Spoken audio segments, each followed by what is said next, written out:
In a small, bustling town nestled between rolling hills, there lived a man named Ethan. Ethan was a man of modest means, but great ambition. He ran a small bakery with his wife Clara, known for its heavenly cinnamon rolls and fresh-baked bread. Though his bakery attracted regular customers and the aroma of his creations filled the town square, Ethan always felt a pang of dissatisfaction. He often gazed at the grand mansion atop the hill, where Mr. Wallace, the wealthiest man in the town, resided. To Ethan, that mansion symbolized success, and he longed for the opulence he thought would bring him happiness. "If only I had what Mr. Wallace has," he'd mutter, "then I'd be truly content." One sunny morning, Ethan was walking to the market to buy supplies for his bakery.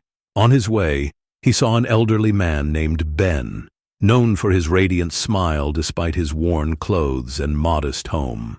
Ben was planting flowers outside his small cottage, humming a tune as if he had not a care in the world. Curious, Ethan approached him. "Ben," he asked, "how can you always be so cheerful? You don't have much, yet you seem happier than most people I know." Ben looked up, brushing the soil off his hands, and said, "Happiness isn't about having much, Ethan. It's about appreciating what you have. My little garden, the songs of birds, and the kindness of neighbors fill my heart. That's wealth to me." Ethan chuckled, thinking Ben's answer was simple-minded, but the conversation lingered in his mind as he continued his day. That evening, Ethan returned home to find Clara sitting by the window, a soft smile on her face. She held a bundle of letters from their daughter, who was studying at a university far away. Clara handed him one of the letters, and Ethan read about their daughter's excitement over a new project she was working on. "She's so thankful we supported her dream," Clara said. "It reminds me how fortunate we are to have the bakery to make it possible." Ethan's heart warmed at the thought, but he quickly pushed it aside, grumbling about how much easier it would be if they had Mr. Wallace's resources. That night, he struggled to sleep, tossing and turning as his dissatisfaction consumed him. The following week, Ethan met Mr. Wallace by chance. To Ethan's surprise, Wallace seemed weary and preoccupied. When asked about his well-being, Wallace confided, "People think I have everything, Ethan. But what good is wealth when your children live far away, uninterested in seeing you? My mansion is empty and quiet. Sometimes I long for the laughter of a family dinner or the joy of simple companionship." Ethan was stunned. The man he envied for years was yearning for the very things Ethan had but overlooked: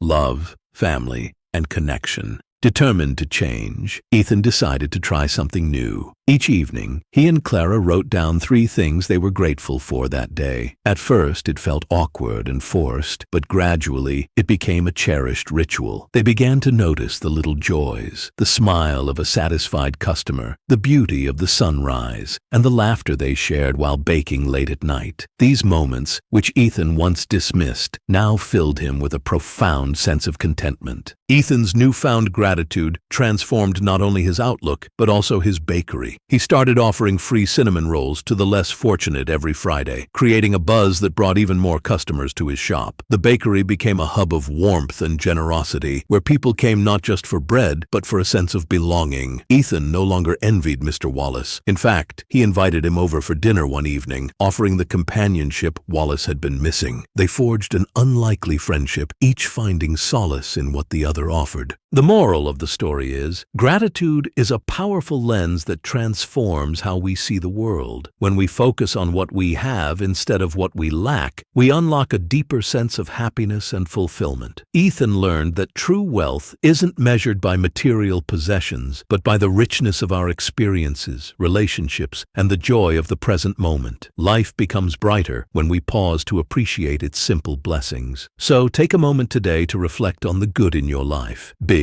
or small. Gratitude not only changes your perspective, but also inspires those around you to see life in a brighter light. Thank you so much for watching, and always remember, peaceful thoughts leads to powerful actions. See you at the next video.